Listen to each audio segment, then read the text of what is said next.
on va donner la parole maintenant à Jean-Louis Ranchon. Voilà. Vous restez là pour modérer. Voilà. Et on va faire venir Jean-Pierre. Voilà. Donc, Jean-Louis Ranchon est professeur émérite à l'Université de Louvain et aussi à Saint-Louis à Bruxelles. Il est professeur invité à l'Université Saint-Louis de Bruxelles et c'est particulièrement à la faculté de droit et de criminologie. Mais il s'occupe beaucoup de droit de personnes et de la famille. Donc, son intervention aujourd'hui s'intitule « Quelle exigence éthique dans les évolutions contemporaines du droit de la personne et de la famille ?» Jean-Louis. Merci, bonjour à tous. Ça va devenir un petit peu difficile d'intervenir dans un rapport au temps qui s'est subitement accéléré. Je vais donc essayer de vous donner un peu de bouée d'oxygène. Détendons-nous, puisqu'il n'y a pas eu de pause. Acclimatons-nous, puisque je vais vous parler de toute autre chose. On va faire un peu de droit. Alors, en général, c'est un peu rébarbatif, mais je vais essayer de vous rendre le droit sympathique. Je voulais d'abord remercier Marie-Elisabeth de m'avoir invité à ces journées, parce que c'est vrai que mon univers est celui du droit, mais pouvoir ainsi, au fil de 3 journées, s'imprégner petit à petit des différentes facettes de l'exigence éthique, c'est véritablement un apport précieux pour tout ce que je suis, pour tout ce que je fais, pour tout ce que je réfléchis. Grand merci. Alors, donc le point de départ de ma contribution sera a priori fort différent, puisque, on vient de le dire, je suis professeur de droit, mais j'espère que vous verrez que nous nous rejoignons quand même dans nos questionnements et dans nos réflexions. Alors, un professeur de droit, a priori, dans ce qu'on appelle une vision de droit positif, c'est quelqu'un qui, dans les facultés de droit, commence d'abord par comprendre le droit, c'est ce qu'on appelle le travail de recherche, et puis cherche à l'enseigner et à le faire comprendre, c'est la mission de professeur proprement dit. Mais, et c'est en ce sens-là que je vais vous préserver de l'enseignement des règles de droit proprement dites, mais un professeur de droit, et c'est ce qui m'a toujours intéressé, passionné, c'est ce qui fait dire que je pense que je suis ici, peut aussi être quelqu'un qui, parce qu'il observe le droit et l'évolution du droit, qui essaye de comprendre le discours sociétal qui induit, qui produit les règles de droit, et qui essaye aussi de comprendre en quoi le droit devient lui-même un discours sociétal qui est en interférence avec les autres discours sociétaux. Et quand je dis discours sociétal, c'est tout à la fois, c'est le discours politique, c'est le discours économique, c'est le discours des médias, c'est le discours des réseaux sociaux. Et le droit est en quelque sorte un reflet de ces discours, mais il produit lui-même ces discours. Alors c'est cela qui m'intéresse et c'est cela que je voudrais essayer de partager avec vous, étant entendu que je ne suis que un professeur de droit de la personne et de la famille. Je ne pourrais donc pas vous parler de toutes ces régulations, n'est-ce pas, dont Alain vient de parler, parce que cela, ce n'est pas a priori mon domaine, même si nécessairement je suis obligé de l'observer, de le comprendre aussi. Alors, l'objet de mon propos, je vais essayer d'être le plus synthétique possible, le plus bref possible. L'objet de mon propos sera d'abord de poser un constat. Là, je serai un observateur. Il n'y aura pas de jugement dans ce propos, dans cette observation. Un propos, c'est de constater qu'en 20 années, parce qu'il n'a pas fallu plus de 20 années pour que le discours du droit sur le statut de la personne et de la famille se soit complètement inversé. Mais complètement inversé. C'est même stupéfiant que cela se soit fait si vite. Et puis ensuite, dans un deuxième temps, c'était le propos général qui est le nôtre, quelle exigence éthique peut-on repérer, n'est-ce pas, dans cette évolution ou non éthique, parce que cela, c'est aussi la question qui mérite d'être posée. 2 préalables pour qu'on se comprenne bien. Je vais parler du droit de la personne et de la famille. Alors, aujourd'hui, on a tendance à dissocier ces 2 disciplines, parce qu'une chose est le droit du statut de la personne humaine. Par exemple, quand on parle d'avortement, d'euthanasie, c'est le statut de la personne humaine. Autre chose est le droit de la famille, c'est le droit des relations familiales, les relations conjugales, les relations parentales, les relations avec les autres membres de la famille. Traditionnellement, on les associe, et dans le Code civil de Napoléon, qui est encore la structure de votre Code civil français, c'est un seul et même livre du Code civil qu'on intitule d'ailleurs « Des personnes », parce que, et c'est ce que je vais commencer par expliquer d'ailleurs, parce que l'on a toujours considéré dans cette période-là qu'il n'y avait pas de personne en dehors de sa famille. Le statut de la personne procédait de sa famille. Donc les deux étaient intimement liés, même si aujourd'hui on les dissocie. Le point de départ de ce constat que je vais vous proposer, n'est-ce pas, c'est que jusqu'il y a précisément, à mes yeux, 20 ans, et c'est comme cela que j'ai commencé par enseigner le droit de la famille, jusqu'il y a à peu près 20 ans, le droit de la famille et de la personne était un droit que j'ai appelé à finalité collective, à visée collective. Parce que la famille, considérait-on, et cela se traduisait dans les règles de droit, la famille était en charge du lien social. Il y avait une formule qu'on reproduisait dans tous les manuels de droit, n'est-ce pas, mais également dans les conventions, dans les traités internationaux, c'est que la famille est au fondement de la société. Quand on réfléchit à cette formulation, qu'on a répétée des dizaines et des dizaines de fois, n'est-ce pas, aujourd'hui, ce n'est précisément plus le cas, mais quand on y réfléchit, la famille au fondement de la société, c'est quelque chose d'assez exceptionnel, hein, parce que ça veut dire qu'il n'y aurait pas de société s'il n'y avait pas de famille. Alors, en quoi le droit de la personne et de la famille était au fondement de la société? Eh bien, je dirais pour deux types de raisons que je résume très rapidement. Parce que le droit de la personne et de la famille était d'abord un droit de l'appartenance, parce qu'il mettait en œuvre le fait que la famille donne à chacun d'abord son existence, bien évidemment, mais donne à chacun son identité. Notre statut juridique procède de notre famille, donner à chacun sa place dans l'ordre des générations.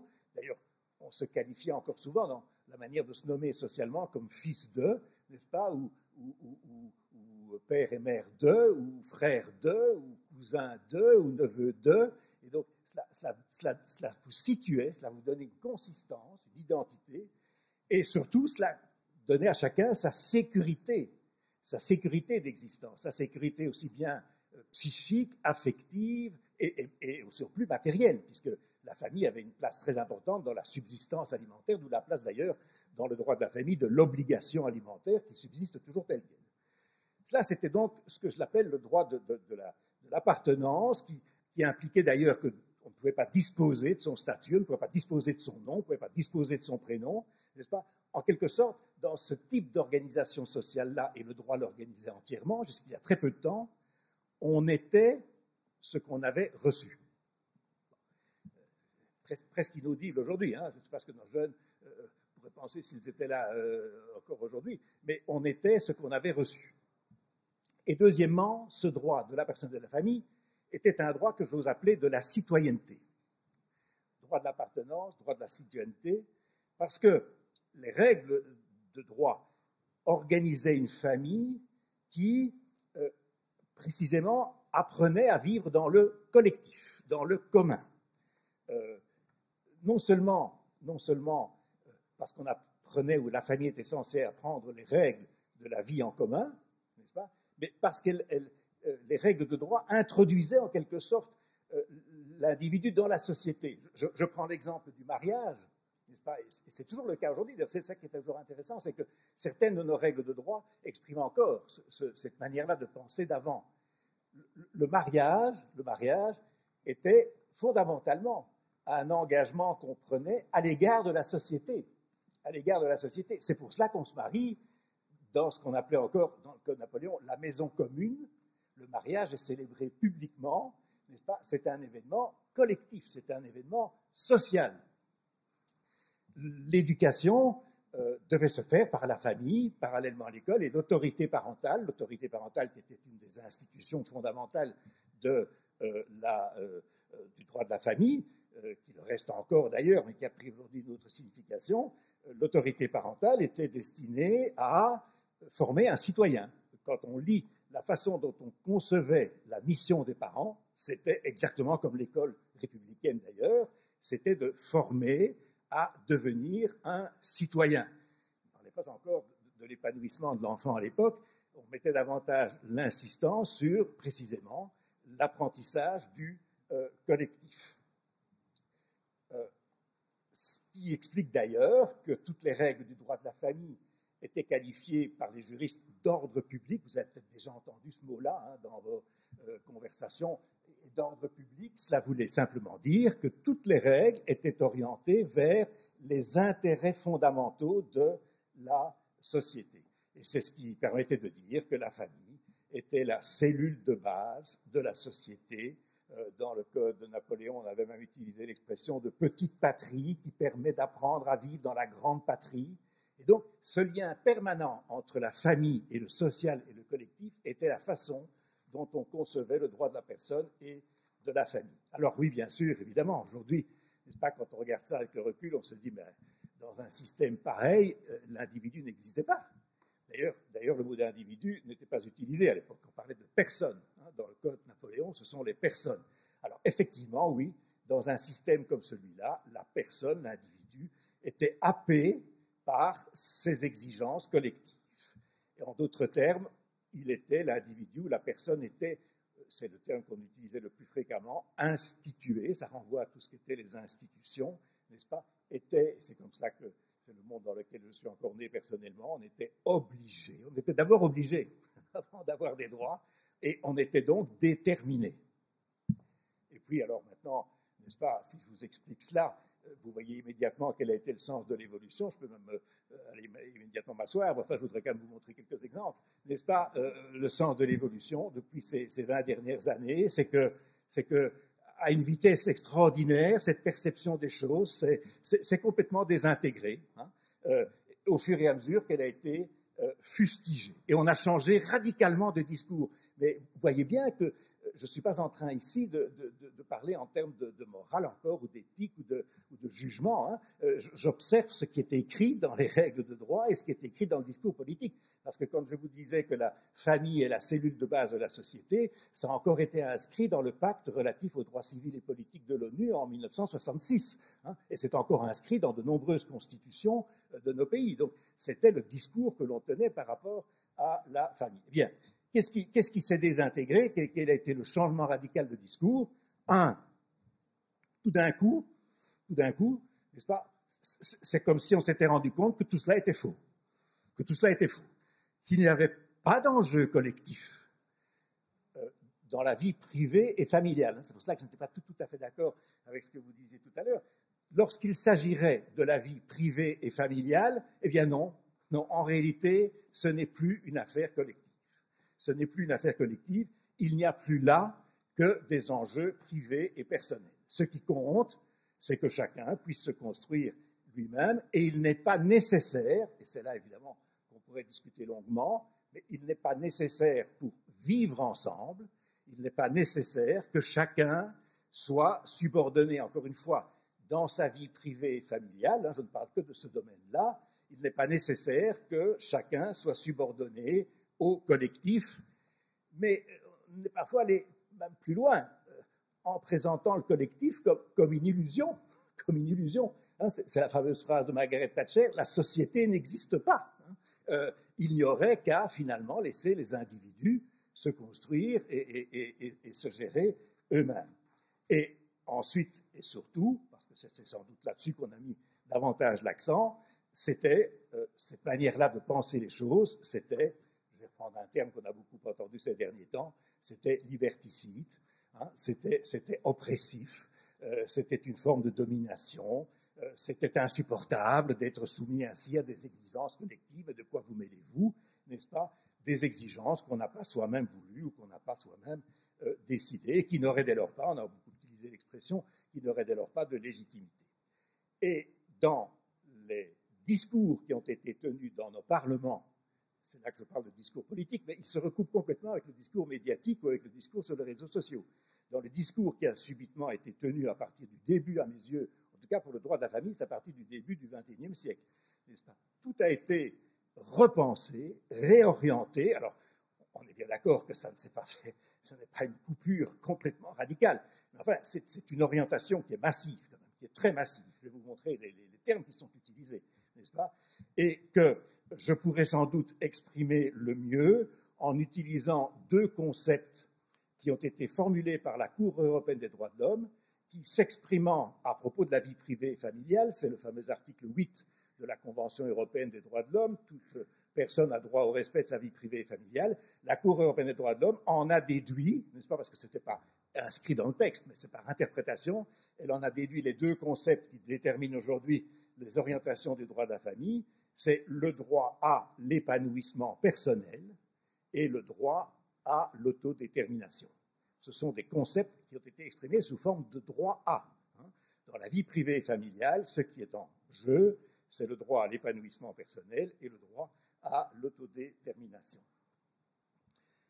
Et donc, c'est ce discours sociétal-là qui a induit en quelque sorte alors une révolution juridique, et je vais, dans le temps qui m'est imparti, extraire certaines phrases, certains propos qui ont pu être tenus au Parlement, ou la manière dont les lois ont été désormais formatées. Et la première phrase que je voudrais lire, qui a été prononcée en 2006 au Parlement belge, n'est-ce pas, par un député, un sénateur socialiste qui était d'ailleurs médecin. Il a fait sa seconde partie de carrière au Parlement, et qui, quelque part, résumait ce vers quoi on allait aller, n'est-ce pas, s'exprimant, c'était à propos d'une question relative à la parenté homosexuelle, mais peu importe parce qu'il s'exprimait de manière générale, n'est-ce pas, il dit, au cœur de tous ces débats, qu'il appelait d'ailleurs éthiques, mais on ne va pas discuter sur le terme éthique ici parce que ce n'était pas tout à fait ça qu'il voulait dire, mais au cœur de tous ces débats, il dit, on a voulu, soit ouvrir des espaces de liberté sans rien imposer à personne. Cette phrase, moi, quand j'ai lu cela, je dis à mes étudiants, je ne sais pas pourquoi je suis encore ici, parce que s'il n'y a plus rien à imposer à personne, il n'y a plus de droit, sans rien imposer à personne. Soit restreindre ces espaces en tentant d'imposer sa propre vision de la société.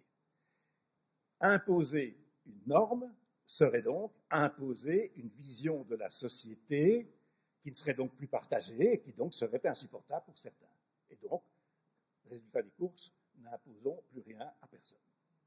Pour un juriste, il n'était pas juriste, il était médecin, mais c'était quand même assez stupéfiant d'avoir pu dire cela. Et vous allez voir que c'est de cette façon-là que le droit a progressivement évolué. On n'imposera plus rien à personne. Encore une fois, et pourtant d'être mis en phase avec tout ce qui a pu se dire aujourd'hui, n'est-ce pas, la régulation pendant ce temps-là est évidemment, n'est-ce pas, dans la manière simplement, n'est-ce pas, de vivre dans la vie collective, on est soumis à des tas de normes et des tas d'impositions. Mais en tout cas, moi je parle ici de la vie privée et familiale, mais le problème c'est de savoir quels effets cela a. C'est là qu'évidemment je rejoins les explications, et pas seulement les explications, les analyses profondes de Jean-Pierre Lebrun, c'est que ça ne sait pas ne pas avoir d'effet quand même, ça ne sait pas ne pas avoir d'effet dans la société. Si le droit lui-même prend cette position-là, effectivement, il va y avoir des effets pour tout le monde. Alors, je prends une première loi, 2007, loi belge sur le divorce, n'est-ce pas, et l'objectif c'est de simplifier le divorce, c'est de l'accélérer, n'est-ce pas, c'est de permettre à chacun de divorcer le plus facilement possible. Bon, objectif tout à fait compréhensible, je ne cherche même pas à discuter ici là-dedans. Que dit-on à ce moment-là? Alors ça, cette phrase-là, n'est-ce pas, là, je l'ai citée des dizaines de fois dans mes enseignements parce qu'elle était tout à fait renversante. Mais c'est parce que si l'on peut divorcer maintenant si rapidement et si facilement, et en France maintenant on peut même divorcer sans juge, rappelez-vous que pourquoi passait-on par le juge pour divorcer? Parce que précisément, on avait pris un engagement à l'égard de la société, et donc il n'y avait que la société qui pouvait vous délier de l'engagement que vous aviez pris. Bon. Le ministre de la Justice belge, pour expliquer son projet de réforme du droit du divorce, écrit textuellement « Le mariage n'est plus le mariage. Le mariage, je ne parviens même plus à lire cette phrase tellement... n'est plus qu'un pacte sui generis renouvelé au jour le jour. » Donc, chaque matin, vous dites à votre épouse, écoute, mon amour, on continue ou on ne continue pas? Moi, je ne continue plus. Oui, mais est-ce que vous vous rendez compte? En fait, une des choses qu'on a profondément travaillé avec Jean-Pierre, c'est le lien qu'il peut y avoir quand même entre tout cela et les évolutions technologiques. Parce que quelque part, c'est un clic sur l'ordinateur. Je débranche, c'est la chanson de France Gall, débranche. Bon, je débranche, mon amour, je débranche. Désolé, j'ai trouvé mieux que toi. Alors, bon, on peut toujours tout comprendre et tout expliquer, je dois aller vite, hein, mais il y avait une raison de dire cela, il y avait une raison, j'en parlais tout à l'heure, il y avait une raison de dire cela, mais cela étant, quand on y réfléchit, n'est-ce pas, par rapport à ce qu'avait pu être le mariage, mais même, c'est ça qui, moi, me préoccupe plus, par rapport à ce qu'une relation humaine, par rapport à ce qu'une relation de couple, c'est le déni de toute la pesanteur temporelle. C'est comme s'il n'y avait pas d'histoire, puisqu'on n'est que dans l'instant, à tout instant. On est dans l'immédiateté, n'est-ce pas? C'est que je fais fi, en quelque sorte, de tout ce que nous avons vécu, puisque cette phrase-là s'applique à n'importe quel âge et après n'importe quel mariage. Donc après un mariage d'1 an, on débranche, finalement, on s'était trompé. Mais après un mariage de 30 ans, n'est-ce pas, venir dire qu'on débranche du jour au lendemain, parce que du jour au lendemain, il n'y a plus rien, c'est quand même très impressionnant. Et alors, j'y reviendrai, dans cette manière-là de voir les choses, et c'est là que cela induit quand même des comportements, parce que depuis cette loi sur le divorce en Belgique, les comportements des gens ont changé. Hein. Le discours social, le discours juridique, le discours sociétal a des effets sur les comportements. Parce qu'au moment où la ministre de la Justice, n'est-ce pas, parce que vous voyez bien que c'est dans le projet de loi du gouvernement, donc c'est discuté en Conseil des ministres. Ça veut dire que tous les ministres du gouvernement fédéral belge ont accepté d'écrire cela. Hein. C'est même pas un hasard ou une parole qui aurait été énoncée de manière un peu rapide au Parlement. C'est écrit dans le texte du projet de loi. Hein. Bon, mais d'une certaine façon, comment dirais-je, c'est quand même ne pas prendre en compte ce que l'autre vit. Parce que l'autre, il ne le vit pas comme ça. On sait parfaitement bien, pour travailler dans les problématiques de séparation ou de divorce, que à celui à qui on annoncerait cela du jour au lendemain, lui il est sous le choc. Hein. C'est un véritable traumatisme, surtout si c'est du jour au lendemain. D'ailleurs, ça ne se passe pas comme ça dans la réalité. Enfin, voilà. Toujours est-il que cette phrase-là, je l'ai citée comme un des exemples paradigmatiques de ce qui était en train de se passer. Alors, je prends un autre exemple rapidement, c'est notre loi sur la procréation médicalement assistée. Donc, c'est la même année, 2007, en Belgique, loi sur la procréation médicalement assistée. Anne-Jos en a déjà parlé avant-hier, n'est-ce pas? Elle a mis en évidence de façon tout à fait pertinente ce qu'on avait appelé dans notre législation un auteur d'un projet parental. Je ne reviens pas là-dessus puisqu'elle l'avait déjà indiqué. Ce que je voudrais surtout mettre en évidence, c'est le choix qui a été fait à ce moment-là par le législateur belge lorsqu'il s'agit, c'est vrai qu'on arrive tardivement, hein, en 2007, les centres de procréation fonctionnent déjà depuis longtemps, mais n'empêche que c'est une option politique qui est prise. Alors on dira que c'était aussi parce qu'on ne parvenait plus à s'accorder à ce moment-là sur des règles communes, mais c'est quand même très impressionnant qu'à défaut de s'accorder sur des règles communes, sur quelque chose qui ferait loi pour tous, eh bien l'option prise par le législateur belge, c'est exactement l'inverse, c'est de dire on n'impose plus rien à personne. On n'impose plus rien à personne, et de façon d'ailleurs difficilement compréhensible pour les Français, le système belge est dorénavant le suivant: chaque centre de fécondation, comme on l'appelle dans la loi, chaque centre de procréation médicalement assistée détermine lui-même ses options. Puisqu'on ne peut plus le lui imposer par l'effet de la loi, chacun le fait en fonction de ses options. Si vous allez sur les sites internet des 18 centres de fécondation belges, n'est-ce pas, auxquels des Françaises se sont souvent adressées d'ailleurs jusqu'à la réforme de votre législation, n'est-ce pas, eh bien vous verrez que les réponses sont totalement différentes. Il y a des centres qui refusent même l'insémination avec du sperme de donneur. Il y a des centres qui, inversement, sont ouverts à tout, n'est-ce pas? Et c'est ainsi que, et j'abrège, c'est ainsi qu'en Belgique, la GPA, la gestation pour autrui, la maternité pour autrui, elle n'est pas réglementée, mais elle n'est pas interdite, n'est-ce pas? C'est chaque centre qui décide librement s'il pratique ou s'il ne pratique pas une GPA. C'est véritablement ne rien imposer à personne. Je franchis un peu les années, 2017, je vais citer encore deux lois très rapidement, je serai dans ma demi-heure, n'est-ce pas? Loi sur les successions. Alors, bon, les successions, vous allez me dire, c'est peut-être pas fondamental dans notre société. Cela étant, la succession au patrimoine, mais la succession, c'est pas seulement la succession au patrimoine. La succession, c'est la succession à tout ce que son auteur, son père, sa mère, représentait, y compris symboliquement. C'est la succession à toutes les actions en justice qui était celle de ses parents, c'est la succession aux portraits, aux souvenirs de famille, aux photos. Aujourd'hui, parce que ça c'est une des questions qui tout d'un coup se pose, qui va pouvoir recueillir les fichiers numériques de la personne qui est décédée. Donc la succession, c'est véritablement la transmission intergénérationnelle. Hein. C'est quelque chose qui exprime le rapport au passé, dans le présent vers le futur, puisque lorsqu'on organise sa succession, on imagine le futur. Bon. Or, jusqu'à présent, cela avait été une institution familiale, parce qu'a priori, la succession s'opère à l'intérieur de la famille. Il y avait des règles qui organisaient à la fois la transmission lorsqu'on avait des enfants au profit des enfants, la réserve, c'est-à-dire la part de la succession que les enfants pouvaient nécessairement recevoir, et surtout, depuis la Révolution française, le principe d'égalité entre les enfants, auquel beaucoup de parents restent d'ailleurs très très attachés, n'est-ce pas? C'est-à-dire, on ne distingue plus les garçons et les filles, on ne distingue plus les nés, on ne distingue plus non plus les enfants nés, bref, égalité entre les enfants. Or, je vous lis ce que le professeur, c'était d'ailleurs lui, par contre un professeur de droit, a expliqué lorsqu'il a justifié la réforme de notre droit des successions. C'est ce qu'il a expliqué qui me paraît le plus intéressant, plutôt que de vous expliquer ce qui a été réformé. De toute façon, je n'aurai pas le temps et ça vous ennuierait. Mais voilà ce qu'il dit. De très nombreux citoyens, je ne sais pas où ils étaient les chercher, hein, mais enfin bon, de très nombreux citoyens attendent du législateur qu'il leur accorde plus d'espace pour décider eux-mêmes comment ils envisagent le transfert de leur patrimoine à leurs enfants. Il faut, alors là il y a une norme, hein, mais ce qu'il faut, c'est les laisser libres de faire ce qu'ils veulent. Hein. Il faut une latitude plus grande pour permettre à tout un chacun de décider comment il veut régler la transmission de sa succession. Il s'agit tout compte fait de son patrimoine. Un patrimoine que, dans la grande majorité des cas, ils ont constitué eux-mêmes. Ils veulent donc plus de latitude que ce que la loi leur laisse pour décider comment le transmettre, et alors c'est cette phrase-là qui me paraît la plus importante, selon leur propre vue, selon leur propre conviction, à leur propre mesure. Quand j'ai extrait ces mots-là du discours politique tenu au Parlement, je ne pouvais pas m'empêcher de venir dire à mes étudiants, voyez simplement ce qui se passe. Maintenant, on pense comme cela. Et cela a fait, non pas l'unanimité au Parlement, mais la majorité a voté ce texte, n'est-ce pas?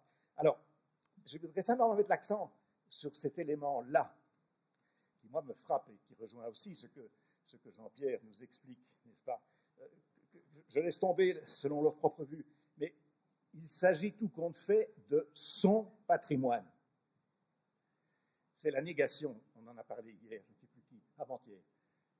S'il y a un patrimoine, d'abord, qui a un patrimoine, hein, qui a un patrimoine à transmettre? Une classe privilégiée, d'abord, qui elle-même, généralement, le constitue parce qu'elle l'a déjà reçu de ses parents. C'est parce que les parents aident, n'est-ce pas, une classe privilégiée, que l'on peut se constituer un patrimoine. Généralement, c'est très difficile de se constituer tout seul ou à partir de rien. Mais de toute façon, s'ils l'ont pu le constituer, n'est-ce pas, c'est parce qu'ils l'ont reçu, je ne vais pas dire de l'éducation nationale, mais enfin de tout ce qu'une société nous enseigne, nous apprend, nous forme. Ceux qui peuvent le constituer, c'est parce qu'ils l'ont reçu. Venir dire que puisqu'ils n'ont rien reçu et qu'ils l'ont fait eux-mêmes, ils peuvent en faire ce qu'ils en veulent, voilà, c'est un discours. Alors, de nouveau, je ne vais pas... On peut très bien penser cela. Hein. Moi, je n'ai pas, en tant que professeur de droit, je n'avais pas à venir dire c'est insupportable. Non, mais j'expliquais ce que j'entendais ou ce que je lisais au Parlement. Et c'est assez impressionnant de parler de cette façon-là. Et puis, il y a la dernière législation dont je voulais vous parler, mais je vais y aller très, très, très vite puisque je n'ai plus que 5 minutes, n'est-ce pas? C'est bien sûr la loi de 2017 sur les personnes transgenres, parce que là, le législateur belge a fait très fort. Hein, il a fait très fort. Bon, je sais que c'est un sujet très difficile à traiter aujourd'hui. Il faut en parler le plus possible de façon nuancée, parce que c'est effectivement très complexe, et nous avons eu des exposés, n'est-ce pas, dont on a bien vu la première journée que les points de vue n'étaient pas tout à fait les mêmes. Mais enfin, ce que le législateur belge a mis en œuvre, c'est véritablement ce qu'il a appelé le principe d'autodétermination. Il a désormais considéré que c'était le principe d'autodétermination qui était à la base, n'est-ce pas, de la détermination par chacun de son sexe, parce que ce n'était même pas de son genre, c'est ce qui sera indiqué comme sexe dans les registres de l'état civil et qui, jusqu'à ce moment-là, avait été considéré comme intangible. Et donc, ce qu'il a mis en œuvre, comment l'a-t-il fait? Eh bien, en considérant qu'il n'y a plus qu'à se rendre devant l'officier de l'état civil pour faire une déclaration de changement de sexe sans aucune condition préalable. En France, il faut encore en passer par une procédure judiciaire. Ici, il n'y a plus rien à produire, plus rien qui est imposé. Il suffit de venir dire que je ne suis plus du sexe qui était le mien. Et c'est une pure déclaration qui est faite devant l'officier d'état civil. Et comme le législateur avait, dans un premier temps, pensé qu'une fois qu'il l'aurait faite, il ne reviendrait pas en arrière, la Cour constitutionnelle est venue dire que cette loi était inconstitutionnelle parce qu'elle ne permettait pas de revenir librement en arrière et elle ne prenait pas en considération les personnes dont le sexe est fluide. Et donc en Belgique aujourd'hui, il est possible de changer de sexe tous les jours. Tous les jours. Bon, encore une fois, je m'abstiens pour l'instant de juger. Hein. Je constate, et il y a dans cette revendication, effectivement, c'est pour ça que j'ai présenté cette loi comme, à mes yeux, l'apogée de l'autodétermination, parce que c'est véritablement la consécration de ce qu'il n'y aurait rien qui nous déterminerait. Alors, c'est plus compliqué que ça, parce qu'on sait parfaitement bien qu'on est déterminé par des tas de choses, et je n'ai pas le temps de développer tout cela. Mais enfin, dans le discours qui est tenu, c'est comme s'il n'y avait plus rien qui nous déterminait, ou en tout cas, que j'aurais le droit de ne plus considérer, moi, comme me déterminant ce que d'autres considèrent comme les déterminants encore. Voilà. Et donc, on n'impose plus rien à personne. Alors, je termine en vous posant la question, évidemment, puisque c'est pour ça que vous m'avez invité, finalement. Hein, quelle est l'exigence éthique dans tout cela? De quelle éthique? Alors là, après avoir entendu le professeur Sicard hier, j'étais assez d'accord avec ce qu'il... J'aurais peut-être changé le titre de mon exposé si je l'avais entendu auparavant, parce qu'il nous a expliqué que on n'est pas du tout dans le domaine, on n'est pas du tout dans le même registre, dans le même domaine lorsqu'il s'agit de droit et d'éthique. Hein. Et c'était très interpellant son explication, parce qu'il nous expliquait très justement, ça, un professeur de droit ne va pas le contester, que le droit décide. D'ailleurs, c'est la principale qualité des juristes, non pas beaucoup d'autres, c'est d'être capable de décider, hein, d'exprimer en termes de ce qui fait la norme, et c'est à ça que nous formons nos étudiants en droit.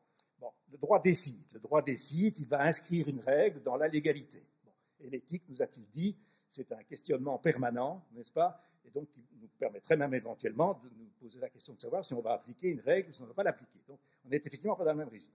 Mais il n'empêche que, et là ça rejoint quand même des considérations éthiques, il n'empêche que le droit, n'est-ce pas, ne peut se décider, parce que sinon alors, on parle de rien, ne peut se décider qu'en se référant. Et là, je rejoins tout à fait ce que Alain Hirali nous a expliqué ce matin, qu'en se référant à des valeurs. Bon, ce n'est pas tenir un discours sans au moins se référer. Alors, je parlerai plutôt de valeurs, plutôt peut-être que d'éthique. Et les valeurs, ce sont des repères symboliques, ce qui guide la décision du Parlement lorsqu'il inscrit dans la loi une règle de droit. Alors, il est tout à fait clair que le renversement qui s'est produit s'est fait au nom de valeurs. C'est fait au nom de valeurs. Et ces valeurs, ce sont celles qu'on a mises en évidence au cours de ce colloque. C'est la singularité, c'est le respect de l'intimité de chacun, c'est la prise en considération de la parole de chacun. Si je prends simplement la Convention d'Istanbul sur la lutte contre les violences faites à l'égard des femmes, ce sont des valeurs fondamentales, ce sont des valeurs qui nous tiennent à cœur, qui représentent vraiment le cœur de notre démocratie. Donc, cette orientation, moi, je constate qu'elle va dans un sens qui correspond à des valeurs tout à fait essentiel et tout à fait fondamental. Mais, et je termine, n'est-ce pas, ce qui est plus préoccupant, c'est ce qui nous préoccupe, c'est là que je rejoins les questions qui sont posées aussi bien par mes compatriotes, comme on dit encore parfois, Jean-Pierre, Alain, c'est qu'on est en train sans doute d'oblitérer certaines autres valeurs qui sont précisément celles qui sont en lien avec le collectif. C'est-à-dire, comme je l'ai dit hier, le sens de la limite. Or, le droit est responsable, à mon avis, là. Le législateur est responsable de mettre la limite, n'est-ce pas? Et la limite, c'est pas la limite pour la limite, c'est parce qu'il n'y a pas de vie humaine sans contrainte, c'est une des conditions de la condition humaine. N'est-ce pas? Comme disait Camus, un homme, ça s'empêche. Ça doit intégrer à tout instant le fait que tout n'est pas possible, qu'on n'est pas le maître de tout. Une autre valeur, c'est celle du respect de l'altérité. N'est-ce pas, ce que je vous disais à propos du divorce, c'est quand même difficilement pensable qu'on puisse aujourd'hui dire je divorce et peu importe les effets que cela a pour toi. Ça, c'est vraiment une négation de l'altérité. Donc, on aurait dû introduire la dimension de l'altérité dans la loi sur le divorce, qui quelque part, en Belgique, n'existe plus avec les effets que cela a. Et enfin, la dernière valeur, c'est celle de l'intérêt général et du bien commun. Et le bien commun, c'est inscrire notre manière de vivre et de penser dans une référence commune qui, aujourd'hui, à mes yeux, doit devenir la référence commune non plus de notre nation ou de notre communauté villageoise, même si elle reste importante, mais la référence de notre commune humanité. Et la Terre nous le rappelle tous les jours.